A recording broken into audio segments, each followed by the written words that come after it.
Sa daang tugon, unang Kronikas 5, versikulo 1 hangtod 2. Kay nakita na ninyo, basahon ako ni. Usa Kronikas 5, usa. Ang mga anak ni Ruben, ang kamagulangan ni Israel. Kay bisan siya ang magulang, tungod sa iyang paghugaw sa higdaanan sa iyang amahan, ang iyang katungod gihatag sa mga anak ni Jose nga anak ni Israel. Kaya nga, hindi siya nakatala sa genealogy. Bahin sa pagkapanganay, bisan labaw si Yuda sa iyang mga igsuon, o kaniya ang pangulo, ang katungod sa pagkapanganay kam Jose, at ito ang salita ng Diyos. Amen. Di pa ng tamlaw.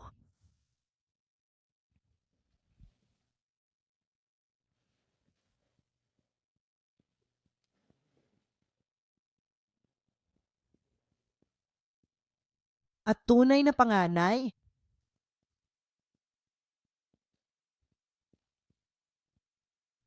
Ang tipan mang tanglaw ay isa sa pinakamahalagang tipan sa Biblia dahil ito talaga ang tipan na nagpakita ng detalyado kung paano itatag ang kaharian ng Diyos. At natutunan natin sa maraming beses na ang tipan ng tanglaw ay natutupad ng ikaapat na henerasyon, tama ba? At nalaman nating lahat na ang ikaapat na henerasyon ang siyang. Ang ikaupat na henerasyon ay Jose, Eme, kaya nakikita mo, ang ikaapat na henerasyon ay hindi lamang dapat magpaalala sa imo kung sino ang tagatupad. Kapag lumitaw ang ikaapat na henerasyon, ibig sabihin, alam namin na malapit nang matupad ang tipan ng tanglaw. Tama ba? Dahil sabi ng Diyos, sa ikaapat na henerasyon, babalik ka rito. Tama? Kaya para sa atin, sa ikaapat na henerasyon, babalik tayo sa ating espiritual na kanan. Kaya ang ikaapat na henerasyon ay dapat tumunog sa iyong isipan, hindi lamang kung sino, kundi pati na rin kung kailan. Kapag lumitaw ang ikaupat na henerasyon, nangangahulugan ito na ang katuparan ay malapit na. Amen! Kaya napakahalagang maunaan natin kung sino ang ikaapat na henerasyong ito. Ang ikaupat na henerasyon ay si Jose, gaya nun alam naton. Pero gayang nakikita mo, hindi ko ginamit ang pangalang ito. Ginamit ko ang salitang ito, ang panganay. Gusto kong makita kung sino ang nakikita o kinikilala ng Diyos bilang kanyang panganay ngayon. Si Jose, bagamat siya ay tagatupad ng tipang ito ng tanglaw, sa kabalintunaan, namatay siya sa Ehipto, ngunit hindi siya nakapunta sa Kanaan. At iyan ay parang ang huling talata sa Genesis, ang buong aklat. Kaya para sa amin, kapag tiningnan namin ito sa mata ng tao, medyo nadidismaya kami. Walay kumsaysay. Kaya si Jose ang magdadala sa lahat ng mga Israelita papunta sa Kanaan na tumutukoy sa espiritual na Kanaan, ang langit. Para sa amin, ang talagang interesante ay noong namatay siya, maari sana niyang hilingin sa lahat ng tao na ilibing muna siya sa kanan. Nakita na natin ito dati, di ba? Ngunit sa halip ay pinili niyang manatili sa piling ng kanyang mga kababayan. Alam ng mga Israelita kung paano makarating doon. Nang mamatay ang ama ni Jose na si Jacob, dahil si Jose pa rin ang punong ministro ng Egypto, nagkaroon ng malaking prosesyon ng libing. Kahit ang mga Egyptyo ay nadluksa ng maraming araw, hindi ba? At ang mga Israelita ay talagang umalis sa Ehipto minsan at pumasok sa kanan. Kaya alam nila ang daan patungong Kanaan. Naroon na sila, alam na nila kung saan ililibing. At si Joseph ang namumuna, kaya nang mamatay siya, maari sana hiniling ni Jose sa kanyang mga kababayan na ilibing ako sa kanan, tulad ng ginawa ng aking ama. Dalangin ko na tunay nating maunawaan ang puso ni Jose nang ipahayag niya sa katapusan ng Genesis 50, bagamat ako'y mamamatay, ang tipan ng Diyos ay totoo. Kahit mamatay ako at ako ang ikaupat na henerasyon, ako ang dapat na maging tagatupad. Ngunit huwag kang mag-alala dahil tutuparin ang Diyos ang kanyang pangako, darating sa iyo at kukunin ka mula sa lupangin ito at dadalhin ka sa lupang ipinangako sa ating mga ninuno. Ang sandaling ito ay napakahalaga, napakamakahulugan, kaya't pinili ng Diyos ang tagpong ito ng kayang buong buhay ni Jose upang mailarawan sa kabanata ng pananampalataya sa mga Hebreyo, kabanata 11. Bakit napakahalaga ng kamatayan sa Diyos? Bakit ito naging matagumpay at hindi isang tabiguan? Dahil ang tinili ni Joseph, kahit na siya'y namatay, kahit sa kanyang kamatayan, pinili niyang manatili sa piling ng kanyang mga tao. Kaya nang mamatay si Jose at dahil sa kanyang huling habilin at testamento, lahat ng mga Israelita ay papasok sa parehong buhay na pananampalataya na taglay ni Jose.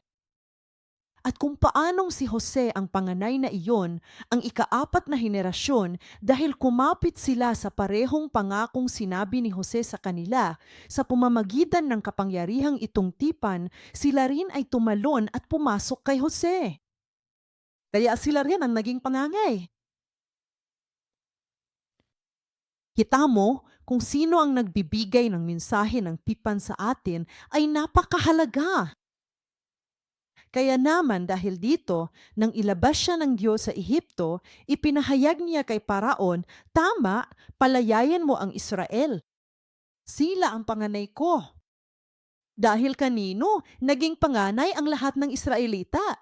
Dahil ang nag-iisang lalaking ito, si Jose, at ang kanyang pananampalataya, maging ang kamatayan, ay hindi siya mapipigilan sa paniniwala sa tipan ng Diyos. Sino ang hinuhulaan nito? Kristo. Ito ang kapangyarihan ng kamatayan. Ang kamatayan ay parang isang daan patungo sa pagkakaisa. Ang mga tunay na panganay ay may ganitong kapangyarihan, maging ang kanilang kamatayan. Kahit papuibis siyang kutayo ni Satanas doon mismo, di ba? Hindi nila alam kung ano talaga ang nangyayari noong sila ay namatay. Sa katunayan, naningkaisa silang mga taong mahal nila. Nang mamatay si Jesus, hindi siya namatay na mag-isa. Namatay isang kasama natin. Dinala niya tayong lahat, lahat ng ating mga kapatid sa buong mundo, at lahat ng taong nabuhay sa planetang daigdig sa kanyang puso at namatay. At sa pamamagitan ng kapangyarihan ng muling pagkabuhay, siya ay nabuhay na muli kasama nating lahat. At pagkatapos niyang bumangon, hindi lamang siya nanatili roon. Palagi niya kaming isinama. Saan? Balikan natin ang mga taga-Episo, Kabanata 2. Dahil noong nakaraang linggo ay Pasko ng pagkabuhay, di ba? Nagkaroon tayong linggo ng muling pagkabuhay at magkaroon din tayong banal na komunyon ng pagiging kaisa ni Jesus, Kristo.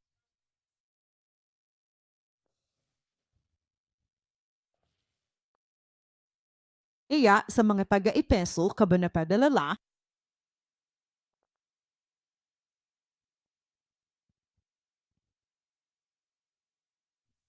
versikulo 1, simula ng una. Pinatalakay nito kung paano tayo namuhay ayon sa prinsipe ng kapangyarihan ng hangin. Tayo ay mga anak ng pagsuway. Wala na talaga tayong pag-asa, di ba? Ngunit sa walang hanggang biyaya ng Ama, siya. Basahin natin mula sa versikulo 4. Ngunit ang Diyos na mayaman sa awa dahil sa kanyang dakilang pag-ibig na kanyang inibig tayo kahit noong tayo'y mga patay pa dahil sa mga pagsalangsang. Hindi tayo patay. Hindi pa tayo namatay dati, di ba? Ngunit sa paningin ng Diyos, tayo ay naging ganito dahil sa ating mga kasalanan. Kaya nga, tayo'y mga patay na dahil sa ating mga kasalanan. Ngunit binuhay tayong kasama ni Kristo sa pamamagitan ng biyaya. Naligtas na kayo at ibinangon tayong kasama niya. Hindi ba? Kaya't siya'y bumangon kasama natin at pinaupo tayo kasama ni Jesus. Saan? Saan? Sa mga makalangit na lugar. Iyang ang kasalukuyan naming address. Kaya't ipapaliwanag ko pa ito ng mas detalyado. Kaya rito, si Jose ay naging kaisa ng mga Israelita. Ngayon, namatay siya noong 1006. Inilagay siya sa kabaong at diyan nagtatapos ang Genesis 50. Pero hindi naman katapusan ng libing ang paglalagay sa kabaong, di ba? Kailangan mong magkaroon ng homegoing service kapag inilatag na ang kabaong sa lupa. At ito ay sa Shechem. Noong 1390 BC, pagkatapos nilang pumasok sa Canaan, mayroong 16 na taon ng digmaang panlulupig at pagkatapos ay inilibing nila si Jose. Kaya may homegoing service dito, di ba? Kaya mula 1806 hanggang 1390, ang prosesyon ng libing na ito ay naganap sa loob ng 416 na taon, tama ba? Bakit ang mga mahahabang taon na ito? Ang mahabang panahong ito ay kinahanglan upang sina Jose at Israel ay mabuklod bilang isa sa pamamagitan ng umuusok na pugon. Ilalagay ko ito na parang pugon.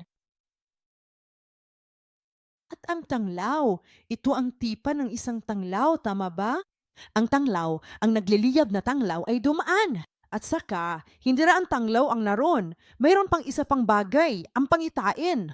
Isa itong umuusok na pugon. At natutunan nating lahat na ang smoking oven ay sumisimbolo sa matinding init. Sobrang init na hindi mo man lang matunaw ang bakal, tama ba?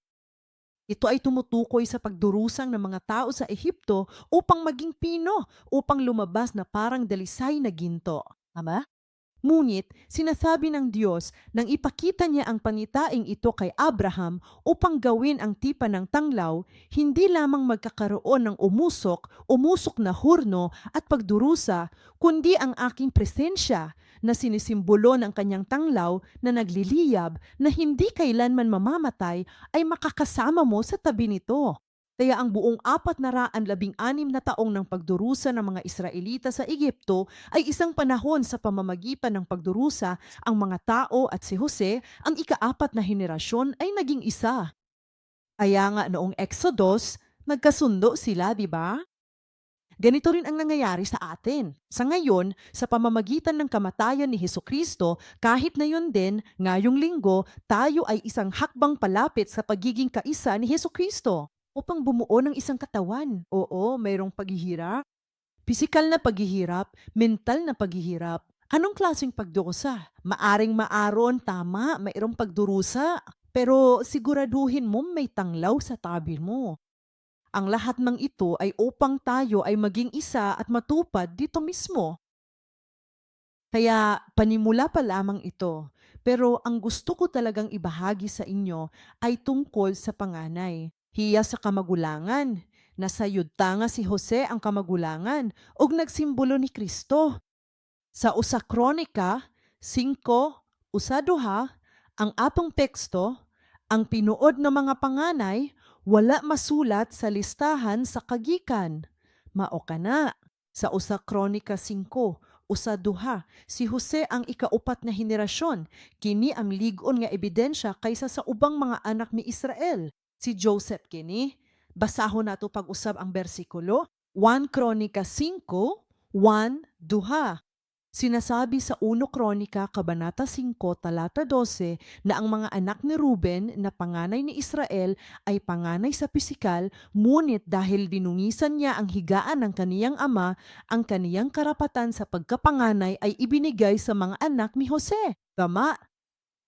Kaya hindi siya nakatala sa talaang kanan ayon sa karapatan ng pagkapanganay. Ito ay isang mahalagang bahagi. Okay? At saka, nariyan din sina Ruben, Simeon, Levi. Silang tatlo ay hindi kwalipikadong maging panganay. Tama ba? Kaya automatikong ang pang-apat ay si Judah. Pero bago pa mabanggit si Judah, bigyang sumingit ang Diyos kay Jose. Sabi, mga pare, tandaan ninyo, si Jose yan, panganay siya. Pero tandaan, hindi sa isasama sa genealogy. Nakakatuwa talaga, di ba? At saka lamang ang talatang 2, aniya, bagamat nanaik ang Juda laban sa kanyang mga kapatid at mula sa kanya nagmula ang pinuno na isang napakahalagang pahayag. Ibig sabihin, ang hari ay nagmula sa kanya. Sinong hari ang pinag-usapan natin? Hesukristo, ama. Ngunit kahit na siya ang haring pinuno, mula sa kanya, ang karapatan sa pagkapanganay ay kay Jose pa rin. Kaya doble ang punto ng Diyos. Huwag mong kalimutan kung sino ang panganay. Si Jose ang panganay. At pagkatapos ay ipinahayag ni Jacob ang propesyang ito sa kanyang 12 anak na lalaki na lalong nagiging nakalilito hanggang sa araw na ito. Lahat ng mga eskolar ay nalilito rito. Nasa Genesis 49 yan. Genesis 49, 10, 24. Ipinropesiya ni Jacob na darating si Jesucristo. Siya ay nagmula sa tribo ni Juda. Ama, alam na tong lahat iyan, pero galing din tayo sa ibang tribo. Pero nakakalito ito na huston. Sinasabi sa Genesis 49:10 na ang setro ay hindi mahihiwalay kay Huda ni ang tungkod ng pinuno sa pagitan ng kaniyang mga paa. Ang setro ay paghari dahil taning ang mga hari lamang ang may hawak ng mga setro. Ama, kaya pero hanggang kailan? Hanggang sa dugamit si Shayo. Sino si Silo? Ayo. Amen? Ang shalom ay siyang nagdadala ng kapayapaan. Okay, mukhang magkakaroon ng setro ang Juda, pero hanggang sa magtakda siya ng takdang panahon, hanggang sa dumating ang Shilo. Ngayon, tingnan mo. Pumunta ka sa bersikulo 24, pakiusap. Sinasabi sa bersikulo 24, mayon ito ay para kay Jose. Okay, kaya tayo tinitingnan natin para kay Juda. Mula kay Juda ay magmumula ang Shilo at kaya ang Mesiyas ay nagmumula sa kanyang tribo. Kaya alam naman ng lahat yan, di ba? Ngunit ang nakalitong isa ay nasa talata 24. Sinasabi nito, ngulit ang kanyang bangka, ang pana ni Jose ay nanatiling matatag at ang kanyang mga braso ay maliksi mula sa mga kamay sa makapangyarihang si Jacob. Mula roon ay naroon ang pastol, ang bato ng Israel. Kaya sa nasb na ito, sinabi niya mula roon. Okay, may interpretasyon naman. Naroon ito umula sa kanya o tumutukoy ba ito sa isang lugar o tumutukoy sa isang tao? Tumutukoy kay Jose, tumutukoy sa Diyos. Sinong tinutukoy nito? Pero sinasabi ng tao, alam mo ba, siguro ang Diyos na makapangyarihang iyon. Kaya mula sa Diyos manggagaling ang pastol at ang bato ng Israel. Sino ang isang tunay na pastol? Oo, Jesucristo. Juan, Kabanata 10, versikulo 14. Sabi ni Jesus, ako ang mabuting pastol. Bakit? Sapagkat inialay ko ang aking buhay para sa aking mga tupa. At sino ang tunay na bato? Tunay na bato ng Israel. Philesus dem. Sa 1 Korinto 1:4, sa paglakaw sa mga Israelita sa kamingawan, na ay bato nga nagsunod nila. Giingon sa bersikulo, gihatagan silag tubig aron mabuhi, at ang batong iyon ay si Jesucristo. Kaya rito, nang basbasan ni Jacob si Jose, ibinigay din niya ang mga basbas ng Mesiyas sa lipi ni Jose. Kaya ang mga tao ay parang, anong nangyayari? Hayaan mong iguhit ko ito ng ganito. Kaya si Abraham ang tumanggap ng tipan ng tamlaw. Kaya naman napakahalagang maging tagapagmana tayo, ang mga inapo ni Abraham, dahil ang tipang ito ay ginawa sa kanya at sa kanyang mga inapo. Kung hindi kayo mga inapo niya, walang kinalaman sa atin ang tipang ito. Hindi tayo makikibahagi sa kaharian ng Diyos. Sa madaling salita, mula kay Abraham ay may uron tayong mga anak na sina Isaac at Jacob. Sa ngayon, maayos naman. Unang henerasyon, pangalawang henerasyon, ikatlong henerasyon. Ikaupat niya henerasyon ang gihisgutan. Karon, gikan sa ikaupat niya henerasyon, makita nato ang Juda na hibalo na ta ni Imi. Ganito mismo ang ipinapakita ng Matthew 1 genealogy at Jesus genealogy. Ngayon, mula sa Juda ay dumating si Jesus. Iyan ang nabasa natin sa 49:10, di ba? Ngunit dito ay hinuhulaan ni Jacob na magkakaroon din si Jose. Tama. At mula rin sa kanya, manggagaling ang Mesiyas. Paano kaya ito nangyari?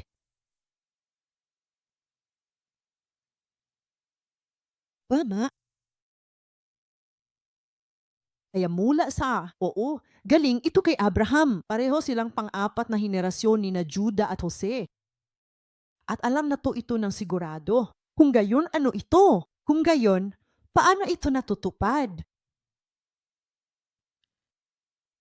Kaya tingnan natin ang ilan pang mga talata. Walay talaga si Jose sa talaang kanan. Gayang nabasa natin kanina. Tama ba? Inalis talaga siya sa talang kanan. Alam mo kung bakit? Awa. Siya. Okay, nasa Genesis 48:5 iyan. Genesis 48:5. Ang nangyayari ay pumunta si Jacob sa Ehipto. Nakita niya ang dalawang anak na lalaki ni Jose na ipinanganak sa Ehipto. Sino sila? Ephraim at Manases. Ama. Kaya naman, dinalaw ng lolo ang mga apo at bigla na lang niyang inangkin ang mga apo na parang sarili niyang anak.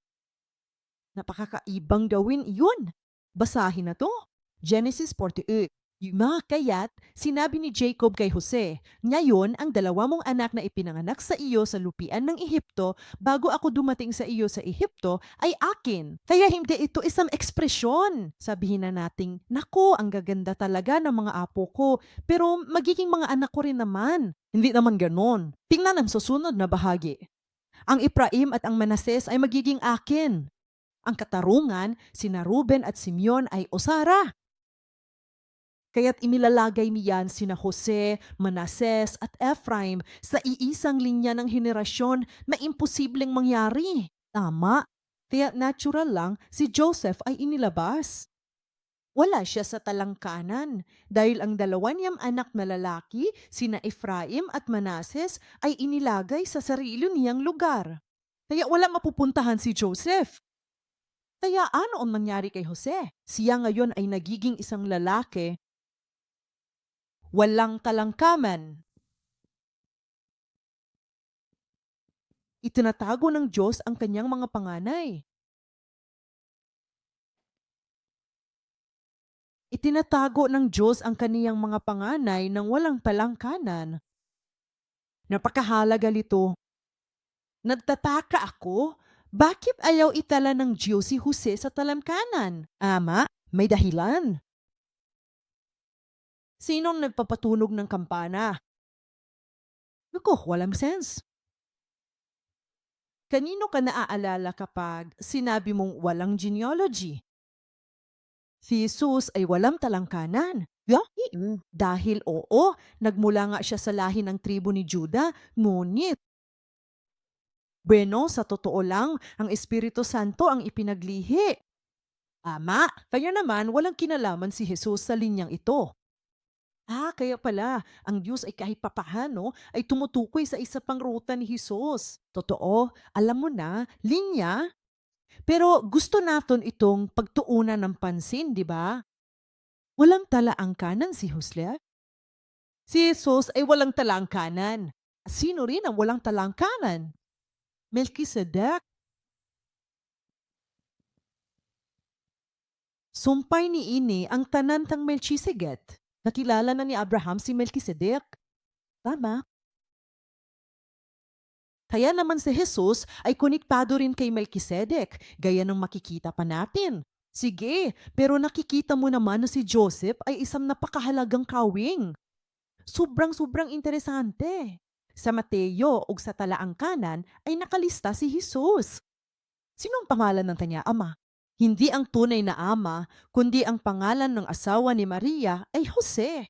Jacob ang pangalan ng ama ni Jose. Tama? Gandang pagkakataon. Ama. Ngunit si Jesus ay nagmula sa lipi ni Juda. Ama? Kaya paano natin ito ipapaliwanag gamit ang ating genealogy? Tingnan din natin ang Hebreyo, Kabanata 7, talata 1 hanggang 3 para makita kung sino ang lalaking Kizarik na ito. Ang napakasikat na lalaking walang talaangkanan na siya'y kamakasaysayan ng tao. Hari siya sa Selem, apang giila nga kaharing lalaking walay kagikan. Mga Hebreyo, Kabanata 7, bersikulo 1 hanggang 3. Sige, sabay-sabay natang basahin ang aklat para kay Melchizedek, hari ng Salem, pari ng kataas-taasang Diyos. Pakitandaan nito. Mayroon siyang 2 opisina. Siya ay parehong hari at pare. Okay, isa siyang hari sa Salem, pero isa siyang pari ng kataas-taasang Diyos. At kung gayon, walang ama, walang ina, walang talangkanan, walang pasimula ng mga araw ni katapusan ng buhay, kundi ginawang katulad ng anak ng Diyos, nananatili ang siyang nananatiling pari magpakailanman. At tuloy, kay hindi ito bahagi ng genealogy, hindi ba? Hindi. Kahit na ikaw ay isang pisikal na tao, tulad ni Joseph na isang tao. Ama, ngunit inali siya sa talangkangan. Tama. Bagamat panganay siya, anong kinalaman ng lahat ng ito? Gamit itong si Melchizedek. Nakita mo, Melchizedek, kung anong tungkulin ang pinakabinibigyang diim sa talatang ito na ating nabasa? Siya ay mananatiling isang pari magpakailanman. Siya ay ginawang parang anak ng Diyos. Kaya itong linya, sige, anong linya? Sabihin natin natanggap ni Juda ang setro, tama ba? Ang kaanyarihang namamahana. Kaya ito ay isang linya ng pagkahari. Tama. Pero dito, Joseph, ang linyang ito, kung tinutukoy mo si Melchizedek, ito ang linya ng pagkasaserdote. Maungaan niya si Yesu Kristo gikan sa kaliwat sa mga hari, sila si David ug Solomon. Apan ni mining misteryosong kagikan gawa sa nakanda nga linya, gitawag kini nga linya ni Melchizedek. Linya ito ngang isang pari. Kaya susunod, ipinaliwanag ito ng Diyos para sa atin sa mga taga-Roma, Kabanata 1, versikulo 3 hanggang 4. Paano ginampanan ni Jesus ang dalawang tungkuling ito? Sige. Kaya kung pwede lang sanang akong magdagdag ng isa pa, ipinapakita nito ang pagkatao ni Jesus. Tama? Tama! Ang linya ng tao, ang linya ng laman. Pero linya ito ng espiritual na linya, tama ba? Kaya ito ang kanyang kabanalan. Gitagna ni Jose kining tanan, nga katingahalan gayud. Roma 1, versikulo 3, nga do sa 4. Tungkol sa kaniyang anak, si Hesus Kristo na ating Panginoon na ipinanganak sa binhi ni David ayon sa laman. Siya ay ipinanganak ay ayon sa lahi ni David na siyang lipi ni Juda. Tama? Pero iyang ay isang linyang ayon sa laman. Malinaw ang tawag diyan, di ba? At sa ikaupat na talata, mahalaga ito mula rito. At ipinahayag na anak ng Diyos na may kapangyarihan ayon sa espiritu ng kabanalan sa pamamagitan sa pagkabuhay na mag-uli ng mga patay. Okay, kaya si Jesus ay naparito sa parehong pagkatao at pagka-Diyos. Pero ang sinasabi nito ay ganito. Dumatang si Jesus, iniwan ang kanyang trono mula sa itaas at bumaba sa lupa. Tama ba? At nabuhay para sa. Kaya ito ang sang tatauhan. Ito ay pagsisinungaling ayon sa laman. Dumating siya bilang isang tribo ni Juda, tama ba? At pagkatapos ay namuhay siya ng ganito sa loob ng 33 taon sa kanyang buhay. At dito sa krus, tinatapos niya ang kanyang buhay. Kaya parang dito natatapos ang genealogy, di ba? Pero ibig sabihin ba nito ay tapos na ang lahat kay Hesukristo? Hindi. Galing ito. Ayon sa laman, namuhay si Jesus ng ganito at pagkatapos sa krus, siya ay ipinahayag bilang anak ng Diyos. At mula rito, ito ay ayon sa banal na espiritu ng kabanalan. Tama ba? Espiritu Santo. Kaya espiritu. Kaya ito ay kabanalan. Maari natin itong tingnan ng ganito. Ibig kong sabihin, okay, hindi ibig sabihin nito na si Hesukristo ay hindi anak ng Diyos bago ang pagpapako sa cross. Tama ba? Kailangan mong linawin ito ng husto. Bumaba si Jesus bilang anak ng Diyos. Siya ay nasa trono sa langit kasama ang Ama. At sabi ni Ama, ipapadala kita. Kaya't sinabi ni Jesus, Amen. Bumaba siya, di ba? Anak na siya ng Diyos nang siya ay bumaba. Kaya't siya ay palaging perpektong tao, perpektong Diyos hanggang sa pagpapako sa krus at muling pagkabuhay.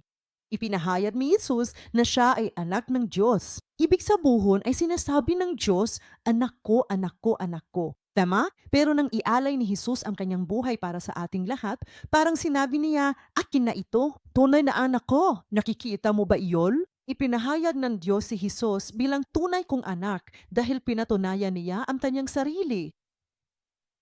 Basahin natin ang talatang iyan ng isang beses pa. Ito ay medyo matanlinlam. Roma 1:3-4, mahitungod sa iyang anak ang atong Ginoong Hesukristo. Sino ang ipinanganak sa binhi ni David ayon sa laman? Siya ay ipinanganak sa mundong ito ayon sa lahi ni Juda, tama ba? At ipinahayag na anak ng Diyos na may kapangyarihan ayon sa Espiritu sa pamamagitan ng pagkabuhay na mag-uli ng mga patay.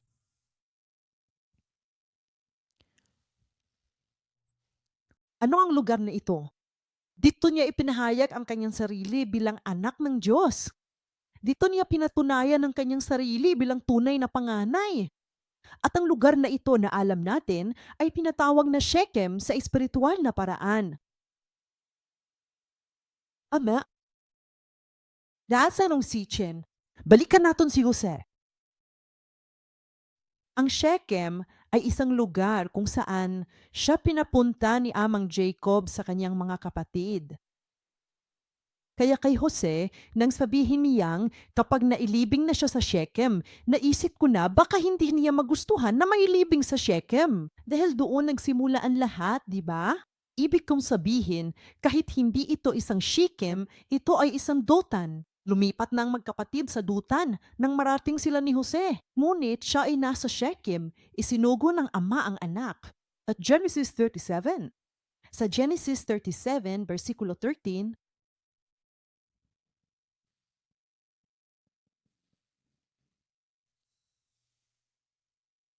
kapag binabasa natang ito, habang iniisip si Hesukristo, nakakaiyak ang eksenang ito. Kabanata sang Genesis 37, talata 13. Sinabi ni Israel kay Jose, hindi ba nagpapastol sa kawan sa Sichem ang iyong mga kapatid? Halika at ipapadala kita sa kanila. Sa Shechem na ito, pinapunta ng ama ang kaniyang anak sa magkakapatid. Alam ni Jose na kinasusuklaman siya ng kayang mga kapatid. Ang pagpunta doon ay parang pagpatay talaga, di ba? Pero ano ang sabi ni Jose? Dahil sabi ni Papa, sabi ng anak, pupunta ako. Totoo ngang ipinapaalala nito sa atin ang inawa ni Hesukristo noong isinugo siyang ama sa lupa, di ba? Kaya Mateo, Kabanata 20, versikulo 28.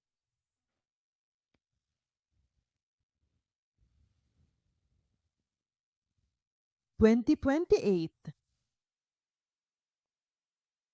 Si Hesukristo rin ay isinugo hindi upang maglingkod bilang hari, kundi upang maglingkod upang ialay ang kanyang buhay bilang pantubos para sa marami. Hindi ba? Kaya ang tunay na panganay ay nangangahulugang ginagawa muna naton ang kalooban ng atong ama. Ano ang testamento ng ama? Ano ang testamento ng ama? Sa Shiloh, isinusugo kita sa iyong mga kapatid. Kahit alam nating hindi tayo tatratuhon ng maayos. Pero pupunta tayo.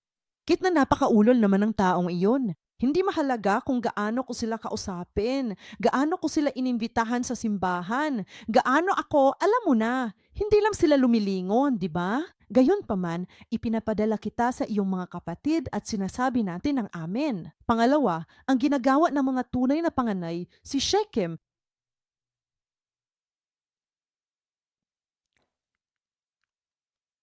Tunay na panganay ang nagliwod.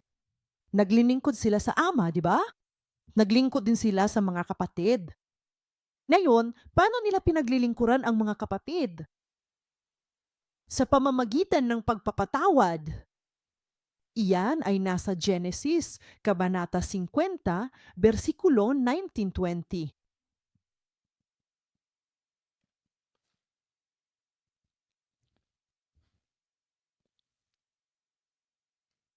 Paano ipinahayag ni Jesus ang kanyang sarili bilang anak ng Diyos? Bakit na kailangan gawin ito? Alam namin kung bakit. Kaya magawa rin tan pariho. Siya ang daan, di ba? Siya ang daan na dapat nating sundan. Kaya sinasabi sa Genesis 15:19-20, ngunit sinabi ni Jose sa kanila, huwag kayong matakot, sapagkat ako ba ay nasa kalagayan ng Diyos? Ang eksena ay dahil namatay si Padre Jacob, lahat ng 11 magkakapatid, parang sinabi nila, naku, patay na tayo. Maghihiganti sa Joseph sa atin, di ba? Nangayo silag pasaylo, kami ang mihulog nimo sa gahong og misulay pagpatay. Tinuod ang sulti ni Shechem nga sala namo ang tanan. Pero anong sabi ni Jose? Huwag nang matakot. Sinasabi niya, hindi ba ako nasa kalagayang ng Diyos? Ibig sabihin, hindi ako hahatulan, ang Diyos mismo ang tanging hahatol. Sinasabi sa bersikulo 20, ngunit tungkol sa inyo, kayo'y nagbalak ng kasamaan laban sa akin, ngunit binalak ito ng Diyos para sa kabutihan. Kita mo, naunawaan ni Jose na ang layunin ng Diyos ay para sa kabutihan upang maisakatuparan ang kasalukuyang bunga upang maligtas ang maraming tao. Kaya alam niya ang lahat ng paghihirap at paghihirap na ito. Kinsa pa'y mas nadantos kaysa kang Jose. Grabe ang pasangil kanya. Para siya isang alipin. Dugay siyang ulipon, bisan maayo iyang agi. Nasayop siya. Gipasangin la nasab, gipriso, di ba? Gibudhiyan siya sa mga tao dito. Ngunit gayon paman, sinabi ni Jose na ang lahat ng iyon ay dahil sa huli ay nais ng Diyos na iligtas ang maraming tao. Kaya niya binaligtad ang lahat, pati na ang kasamaang balak mo laban sa akin. Naging mabuti naman siya, di ba? Ito ang paraan kung paano natin nalalampasan ang kasamaan gamit ang kabutihan. Ito ang talatang ito, katulad din ng sinabi ni Jesus sa Lucas, Kabanata 23, talata 34, sa mismong mga taong sumasaksak sa kanya upang patayin siya sa mga sandaling iyon. Ano ang ipinapanalangin ni Jesus? Ama, patawarin mo sila sapagkat hindi nila alam ang kanilang ginagawa. Ama, ang tunay na katamian ng panganay ay ang pagpapatawad. Kapag sinasabi nating naglilingkod tayo sa mga tao, hindi ang ibig nato sa buhay. Ahoy! Kumusta? Gusto ka kape? Pwede ba ti kasibihan? Dili lang na, di ba? Tinuod, ang paglilingkod sa ating mga kapatid ay pagpapatawad. Ganito ang nangyari sa Shechem. At ito ang naging daan, di ba? Ipinahayag ni Jesus ang kanyang sarili bilang anak ng Diyos dito at tayo ay namatay kasama niya. Kung paano ang mga Israelita ay naging kay-isa ni Jose, Amar, at mula rito, isang bago. Nagsisimula ang yugto. Nakapit ba tayo kay Jesus bago ang pagpapako sa krus o pagkatapos ng muling pagkabuhay? Aling Jesus ang pinanghahawakan mo ngayon? Bakit ninyo hinahanap ang buhay mula sa mga patay? Nasaan si Jesus ngayon? Para lang matulungan tayong makakita ng malinaw. Okay? Nasa kanang bahagi siya ng trono. Anong ginagawa? Nananalangin, namamagitan para sa atin, tama ba? Kaya kung tayo ay mamamatay ng magkasama, gaya ng nabasa natin sa mga taga-Efeso, Kabanata 2, tayo ay muling nabuhay na kasama niya at pinaupo rin niya tayo kasama niya sa mga makalangit na lugar. At ito, mula rito hanggang rito, ay pagkasaserdote. Dito mismo naging ganap na mataas na saserdote si Jesus. Ano ang ginagawa ng mga panit? Para silang mga katulong, naglilingkod sila sa Diyos at naglilingkod din sila sa mga tao. Gidawat sa mga pari ang mga sala, gipasan kini, misulod sa santuaryo, ug nag-ula sa ilang mga sala, di ba? Aron pagpasiguli sa Diyos ug sa tao.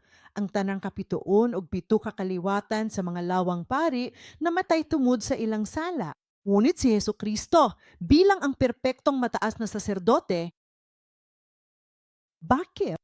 Dahil hindi lamang siya ang mataas na saserdote, siya rin ang naging perpektong pantubos, perpektong handog. Siya mismo ang naging handog. Ama, anong kailangan no? Kailangan natin ng tatlong bagay para sa pagkasaserdote. Una, ang pare. Pangalawa, ang handog, ang kaloob. Pangatlo, ang lugar, ang templo. Si Jesus ay isang perpektong templo, hindi ba? Kaya't na-qualify niya ang tatlo nito. Kaya't inialay niya ang lahat ng handog na kinakailangan para sa lahat ng atong mga kasalanan, minsanan at magpakailanman. Kaya ito ay tapos na. Ngayon, nagsisimula ang bagong buhay. Bago lang minagsaalog sa Pasko sa pagkabanhaw sa miyaging simana. Kagahapon nawali ang among pastor ug miingon siya, nanuman, sa among simbahan, nag-antos og nag-ampo mi panahong sa Kwaresma ug mohonong human sa Pasko sa pagkabanhaw. Kay miabot ang Pentekostes, di ba? Sa pagtapok sa mga tinun-an ug pag-ampo og maayo. Nganong undang pag-ampo simbahan? Murag party, nakalimtan ng esensya. Parang totoo naman yan. Ano ang mangyari pagkatapos ng muling pagkabuhay? Ama? Kailangan nating pumasok sa lugar na ito. Hesukristo. Ano nang ginawa niya noong siya ay namatay sa krus? Pinunip niya ang kanyang laman upang punitin ang belo sa dalawa. Binuksan ang daan patungo sa kabanal-banalan. Ama? Kaya pagdaanan talaga natin po sa pamamagitan ng talata.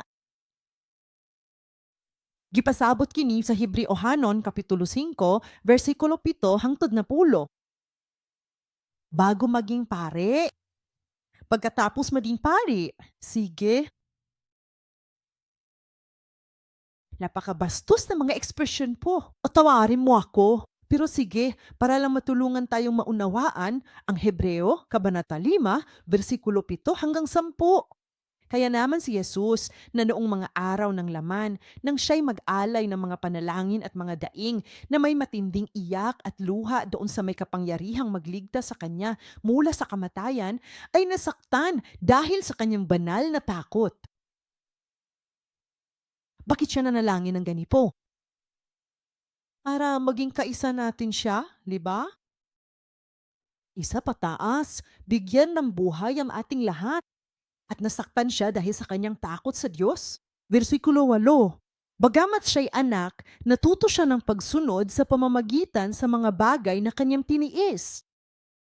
Kaya kung tayo ay nadurusa ngayon, lakasan natin ang atong luod at magpuri. Dahil ang pagdurusang iyon ay nagdudulot ng pagsunod sa atin. Kaya kung mayroon tayong pagsunod, ano ang mangyari? Versikulo 9.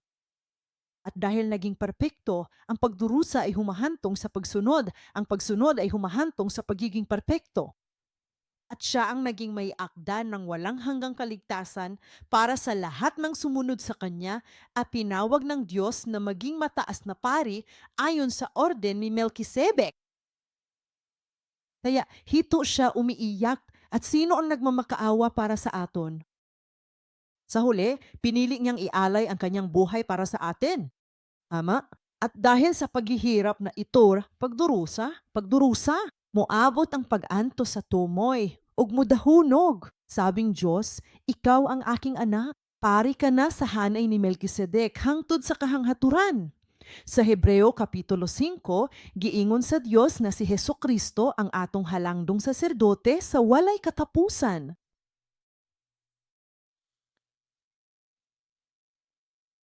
Hindi ibig sabihin nito na si Jesus lamang ang isang pari ayon sa orden ni Melkisedek. Siya mismo ang Diyos. Hindi niya kailangan gawin ito. Tama? Ang buong dahilan kung bakit siya bumaba ay dahil nabuhi siya ng ganito sa edad na 33 at ginawa niya ang lahat ng ito para gawon kung ano ang dapat niyang gawon. Ako ang daan, patungo sa Ama. Kaya ipinapakita sa atin ni Hesukristo ang paraan upang sumunod sa Kanya, upang makalapit tayo sa Ama ngayon din. Kaya si Jesus lang ba ang sumusunod sa orden ni Melkisedek? Isusulat ko ito bilang MK. Huwag mong isipin na wala itong kinalaman sa imo. Yan si Jesus. Ako yan. Tama? Sinasabi ng krus na tayo ay iisa na. Gigapos kita sa gahom sa krus. Si Hebreo 1, bersikulo na pulob siyam hangtod kawahan. Mga Hebreyo, Kabanata 6, bersikulo 11, 20. Ang pag-asang ito ang siyang angkla ng atong kaluluwa, isang buong tiyak at matatag. Okay? Alam mo, ang angkla ay ang bagay na pumipigil sa barko. At gaano man kalakas ang bagyo sa karagatan, ang angkla na ito ang magpapanatili sa bangka na ligtas na nakababa sa dauman. Amen? At dito sinasabi ng Diyos na mayroong tayong pag-asang ito. At ang pag-asa ay parang angkla na to. Sana lahat tayo ay may pag-asa. Sige. O takabalungan na atay ani nga paglaom hangtod na basa. Unsang paglaw na, iyan ang angkla ng atong kaluluwa. Basahin panakol. Isang pag-asa na tiyak at matatag at siyang pumapasok sa loob ng tabing. Tama. Saan ka pupunta kung papasok ka sa loob ng belo? Ang pinakabanal na lugar. Ama, sige. At sa bersikulo 20, kung saan pumasok si Jesus bilang tagapagpauna. Para kanina, para sa aton na naging isang mataas na saserdote magpakailanman ayon sa pagkasaserdote ni Melkisedek. Ang ibig sabot ng forerunner ay isang taong nauna sa imuha. Ibig sabihin, tatakbo ka rin. Okay? Tama. At siya ay naging tagapagpauna para kanino? Para sa amon. Kaya anong ibig sabihin? Oh, sige. Sabi ni Jesus, sige, wad. Sige, kateklam. Gunit. Tama? Tama. Hindi nga kadina. Ingon ang gasunog ta. Papasok na ako ripo. Sinusundan mo ako ng ganuto. Ang sinong nakahawak sa harap? Well, ang ordel ay taxi. Sa Griego, ang ibig sabihin nito ay linya o rango. Sige, gaon na. Sinusundan nito ang linya ni Melkisedek. Para kanino? Para sa amin. Kaya tingnan mo ang belo na ito napunit. Saan tayo pumunta ngayon? Ang pinakabanal na lugar. Ngunit mga kapatid, hindi ito ang pinakabanal na lugar. Sa nakikitang templong ito, ang templong pinasukan ni Jesus ay ang tunay na templo, ang makalangit na templo. At doon tayo dadalhin ni Jesus. Iyang laging sinasabi ni Reverend Edmund Park tuwing oras ng sermon. Sabi niya, kung hindi kayo nalilinlang ng dyablo at satanas at palagi kayong nagagalit at nag-aalab, kung gayon ay sumasamba kayo sa tunay na langit ngayon. Bakit? Dahil nagawa na niya ito dati. Binuksan na niya ang daan niya. Pumasok siya roon. Para kanino? Para sa amin. Kaya basahon na ito ng isa ka. Kaya bukas na. Kaya kailangan na nating pumasok. Yan ay nasa Hebreo Kabanata 10, bersikulo 11-20.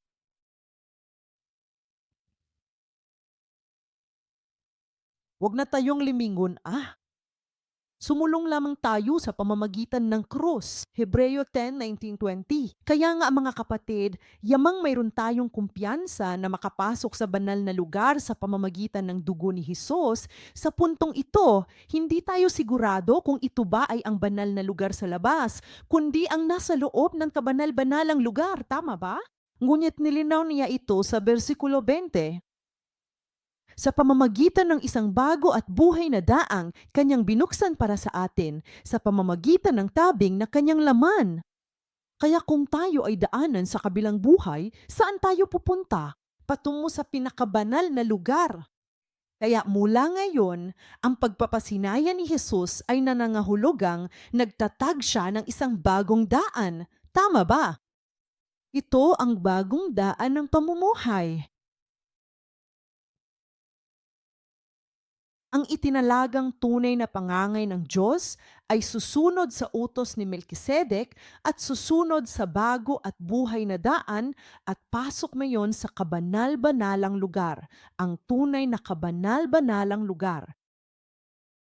Then ma'am, okay, tuo naman talaga. Ito ang pisikal na mundo, ang nakikitang mundo, ang pagkatao ni Hesukristo. Oma? Dapat din nating makilala si Hesukristo sa pamamagitan ng kayang pagkadiyos upang tayo ay maging isa. Ibig sabihin, papasok din tayo sa katawan niya, tama ba? Kaya ito ay isang kabanalan na bahagi ni Hesukristo. Handa ka na bang pumasok? Yaong mga tinubos ng cross ng mahalagang dugo ni Hesukristo ay ginawang mga maharlikang saserdote.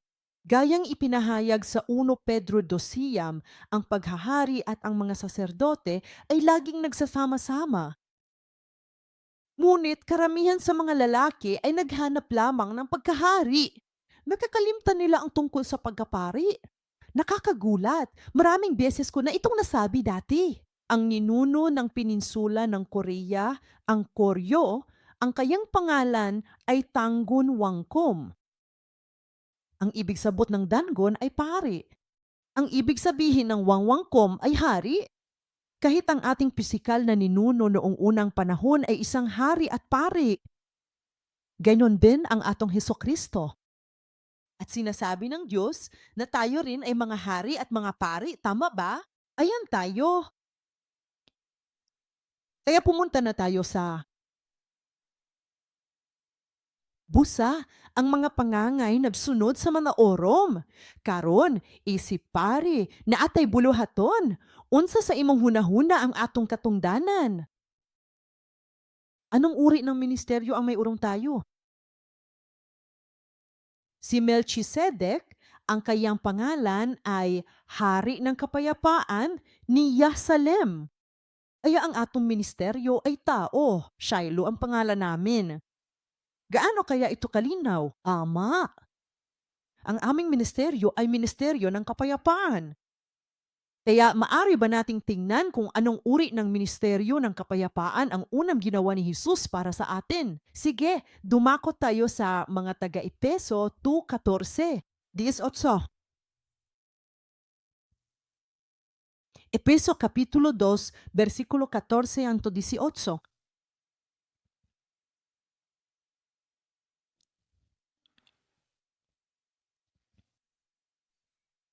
Mga taga-Epeso 2:14. Sapagkat siya mismo ang ating kapayapaan. Naira siyang nagbuklod sa dalawang grupo at nagwasak sa mga harang ng pader na naghapi. Kaya ano ang ginabuha ang mga tagapamayapa? Dalawang grupong nahati ang laging nagiging isa. Yan ang kahulugan ng kapayapaan sa ating Ama. At saan man magpunta ang tagapamayapa, ang mga pader na naghati ay gumuguho. Mayroong malaking pader sa pagitan natin at ng Diyos at winasak ito ni Jesus para sa atin. Kaya't dalangin ko na saan man tayo magpunta, kahit na ang taong iyon ay tila napakasama sa ating paningin, tayo kaya ang maggiba ng pader na iyon sa pagitan ng taong iyon at ng Diyos? Yan ang aming ministeryo. At basahin natin, versikulo 15. Sa pamamagitan ng pag-ali sa kaniyang laman ng alitan na siyang kautusan ng mga utos na nakapaloob sa mga palatuntunan upang siya mismo ay gawin ang dalawa na isang bagong tao, sa gayon ay itatag ang kapayapaan na ginawa ang dalawa na isa, ang paraan upang makagawa ng kapayapaan. 16, at maaring pagkasunduin silang dalawa. Sa ilang katawan, isang katawan, laging magkasama para kay Jesus. Versikulo 17. At siya'y naparito at nangaral ng kapayapaan sa inyo na nga sa malayo at kapayapaan sa na nga sa malapit. 18. Sapagkat sa pamamagitan niya ay kapwa tayo may daan sa gaano karaming espiritu. Iisang espiritu sa Ama. Ito ay isang ministeryo ng kapayapaan na isinagawa ni Jesus para sa atin at ipinagkatiwala sa atin.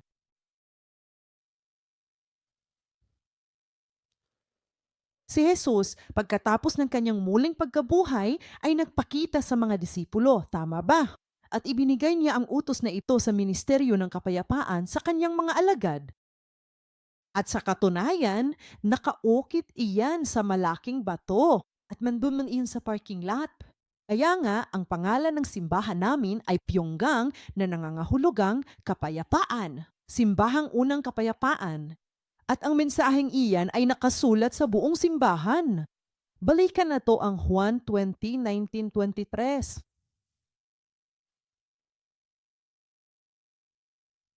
Juan 20:19-23. Versikulo 11. Kaya ng gabi na ng araw na iyon, ang unang araw ng linggo ay ngayon, tama ba? Sa sirado ang mga pultahan sa mga tinunan, kay nahadlok sa mga Judiyo. Miabot si Hesus, mibarog sa tunga, og miingon, kalinaw kaninyo.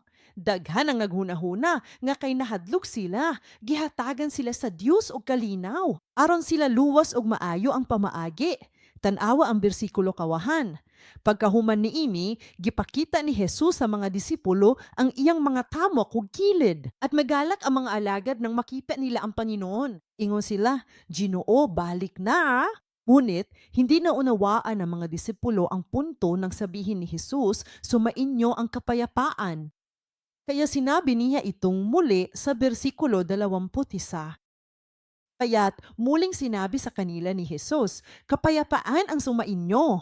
At sa pagkakataong ito ay ipinaliwanag niya ang dahilan kung bakit pinagpala ang simbahang Pyongyangil ng utos na ito. Sumainyo ang kapayapaan. Susunod na talata. Kung paanong isinugo ako ng Ama, isinusugo ko rin kayo. Suri naton siya.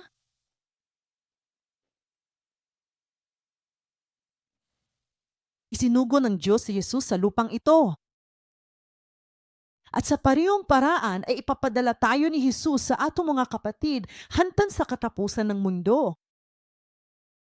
At sa bersikulo 22, sinabi ni Jesus, at nang masabi niya ito, sila'y hiningahan niya at sinabi sa kanila, tanggapin ninyo ang Espiritu Santo.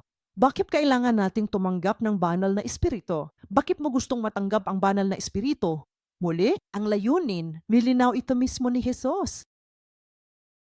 Sabay-sabay na itong basahin ang bersikulo 23, bakit kailangan nating tanggapin ang banal na espiritu? Handa na? Kung patatawarin ninyo ang mga kasalanan ng sinuman, pinatawad na ang mga kasalanan nila.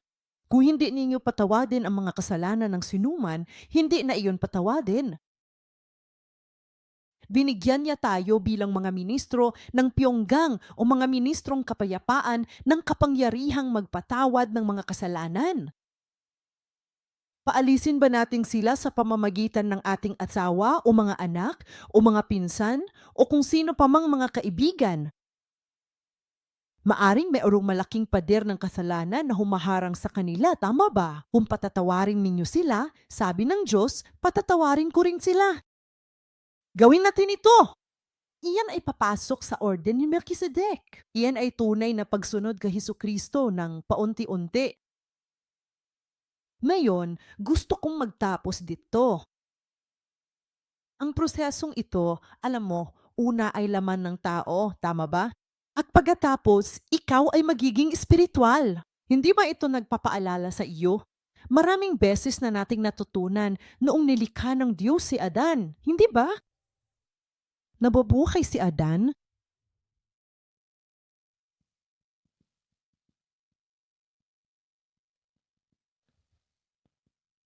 Ama, ang pagiging buhay ay nananahulugang ikaw ay buhay. Buhay ka naman. Ayos lang, di ba?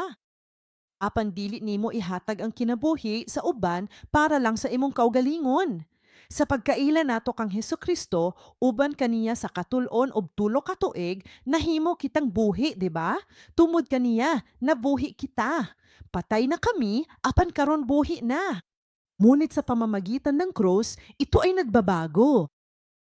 Kapag duan tayo sa Shechem, kapag tayo ay naging panganay, kapag tayo ay naging pari, kapag tayo ay pumasok sa krus kasama si Hesukristo, ang tunay na pagkasaserdote, ang unang Adan ay nabubuhay na nilalang. Ang uling Adan ay espiritong nagbibigay buhay.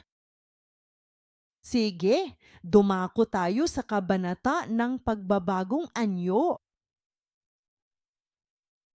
Unang Korinto, Kabanata 15, versikulo 49 hanggang 49. 45 hanggang 49. Gusto ko sanang pag-usapan ito dahil sa parting ito. Pagbabagong anyo, paano ito nakakamit? Unang Korinto, Kabanata 15, bersikulo 45 hanggang 49. Sinasabi na iyan ng Biblia. Gayon din naman nasusulat, ang unang taong si Adan ay naging kaluluwang buhay. Nilalang na may buhay, di ba? Ang huling Adan ay naging spiritum nagbibigay buhay.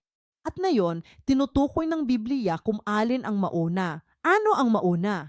Versikulo 46. Gayunpaman, hindi una ang espiritual, kundi ang natural at saka ang espiritual. Hindi ba? May katuturan ba ito? Ang bahaging ito rito. Pasensya na, pabalik-balik lang ako. Ito ang natural na bahagi, di ba? At pagkatapos ng krus ng pagkabuhay na mag-uli, ito ay nagiging espiritual. Kaya sinasabi ng Diyos na ito ang mauna at nandun na tayo. Tama ba? At pagkatapos sa versikulo 47, sinabi niya, ang unang tao ay tagalupa na gawa sa lupa, si Adan naman ay tagalupa at hatay lamang ang pangalawang tao. Si Jesus ay mula sa langit. 48. Dayang gati, kung paano ang makalupa, gayon din ang mga makalupa. Ibig sabihin, tulad ni Adan, tayo rin ay parang taong makalupa, tama ba? At pagkatapos, at kung paano ang mga makalangit, tulad ni Jesus, gayon din ang mga makalangit. At sa bersikulo 49, basahon na ito ng sama-sama. Napakahalaga nito. Kung paanong tinaglay natin ang larawan sa taong lupa, tataglayin din natin ang larawan sa taong makalangit. Kaya kung paanong taglay natin ang larawang panlupa, tataglayin din natin, amen, ang larawang panlangit. At binuksan na ni Jesus ang daan na iyon sa krus. Pinunit niya ang tabing. Kaya tayong lahat na yon ay parang mga pari at malayang makakapasok sa kabanal-banalang lugar. Iyang ang larawan ng makalangit. Alam mo, maraming beses na sinabi ni Reverend Park na hindi porket dumating si Hesukristo ay sisikat na ang araw mula sa kanluran at ang mga bundok sa paligid ay gumuguho at mayroong palang mga natural na pinomeno sa mga himala nito, tama ba? Ang lahat ay naging napakatahimik at tahimik. Nahitabo ka nato kining dakong kausaban. Sa gawas, basing parehas ra ang hitsura. Dugay na ko tan-awon, pareho ra ta. Pareho ra ang hitsura na tanan. Pero sa tinuod, lahi na ta karon. Sunod ga bersikulo, ang pagkausab sa panagway, bersikulo 5. Mga igsuon, ang unod og dugo dili makapanunod sa ginharian sa Dios. Nakita na naton yan, di ba? Hindi rin namanan ng katiwalian ang kawalang katiwalian. Narito, sinasabi ko sa inyo ang isang hiwaga. Hindi tayong lahat ay matutulog, ngunit tayong lahat ay babaguhin sa isang sandali, sa isang kisak mata, sa huling pagtunog ng trompeta. Sapagkat tutunog ang trompeta at ang mga patay ay muling mabubuhay na walang kasiraan at tayo'y babaguhon. Amen. At gusto kong tandaan mo itong susunod na talata, 53. Sapagkat ang may kasiraan ay kinakailangan magbihis ng walang kasiraan at ang may kamatayan ay kinakailangan magbihis ng walang kamatayan. At talagang natigilan ako sa ekspresyong iyon. Bakit ginagamit ng Diyos ang pagbibihis na parang pagbibihis ng damit? Ibig sabihin, ang mortal na ito ay hindi magbabago. Ngunit tayo ay magbibihis ng immortalidad na parang isang damit. Ang nasisira na ito ay hindi magbago, ngunit isusuot natin ang hindi nasisira. Ano ang dapat isuot ng mga pari kapag pumapasok sila sa templo? Kung gusto kong magpa-opera, hindi ako pwedeng pumasok ng ganito. Kailangan ko pang magsuot ng scrub at pumunta sa operation room. Ama? Ano ang kailangan gawin ng mga pari? Kailangan nilang isuot ang kasuotan ng mga pari. Ang linyang ito ang gagawa ng kanyang atake. Tayo ay inanyayahan upang maging maharlikang saserdote ni Diyos. Kailangan nating isuot ang kasuotan ng mga pare. At iyon ay kiton. Ang salitang ketonet na ito ay unang limitaw ng bihisa ng Diyos si Adan ng damit na balad sa pamamagitan ng pagbuhos ng dugo upang matakpan ang kanyang kahiyan. Ang ketonet na ito ay ibinigay kay Jose dahil mas mahal siya ng kanyang ama kaysa sa lahat ng iba pang mga kapatid. Napakakulay na tunika, di ba? Keton rin yan. At ang kiton na ito ay muling lumilitaw para sa mga pari at sa pahayag sa pinakadulo, nang bumaba ang bagong Jerusalem, siya ay nakadamit ng pinong at makintad na lino. Kiton lang yan! Ang bisti sa lawang saserdote mauyawi sa atong pagbago ug mensahe aron mahimo kitang tinuod nga mga saserdote sa Dios. Sunod, atong hisgutan ang mahitumod nining maong bisti. Amen. Sige, magdafel payo. Diyos Ama namin, sa pamamagitan nito, serbisyong pagsamba. Una sa lahat, inialay namin sa iyo ang lahat ng papuri at pasasalamat sa pagtakip mo sa aming lahat sa kahihiyan. Itinuro mo sa amin na ang sinumang nabautismuhan kay Kristo Jesus ay isinuot si Jesus. Nagpapasalamat kami sa palagi mong pagtatakip sa aming kahihiyan at sa gayon ay makakapasok tayo ng may katapangan sa kabanal-banalang lugar. Kung paanong tinawag mo kami ngayon sa makalangit na imaheng ito. Dalangin namin na ang lahat ng miyembro ng Shiloh ay maging mapagpakumbaba, maao at mapaglingkod tulad ni Jose o ng ating Panginoong Hesukristo. Gawin naton ang kalooban ng atong Ama sa pamamagitan sa pagsunod. Kapag sinabi mo sa amin nga umalis, tulungan mo sa kaning magsabi ng Amen at umalis. At kapag nahaharap kami sa aming mga kapatid, tulungan mo kaming huwag matakot. Tulungan mo kaming huwag matakot. Ngunit ipagkaloob mo sa amin ang pusong may kapatawaran na ipinakita ni Hesukristo sa krus. Ang isip, ang espiritu ay sumaatin upang mapatawad din natin ang lahat ng kasalanan ng ating mga kapatid. Upang tayong lahat ay maging isa sa imo. Ama, nagpapasalamat kami sa iyo. Maraming paraan ang kulang sa lingkod upang maihatid ang magandang mensaheng ito. Ngunit Ama, dalangin namin na puspusin mo kami ng banal na espiritu. Kaya susuriin natin ng mabuti ang Biblia. Susuriin natin ang kasaysayan ng pagtubos habang pinag-aralan natin ang salita. Naway ang buhay at ang espiritu sa salita ay baguhin kami upang maging tunay mong pare. Salamat sa ngalan ni Jesus. Amen. Amen.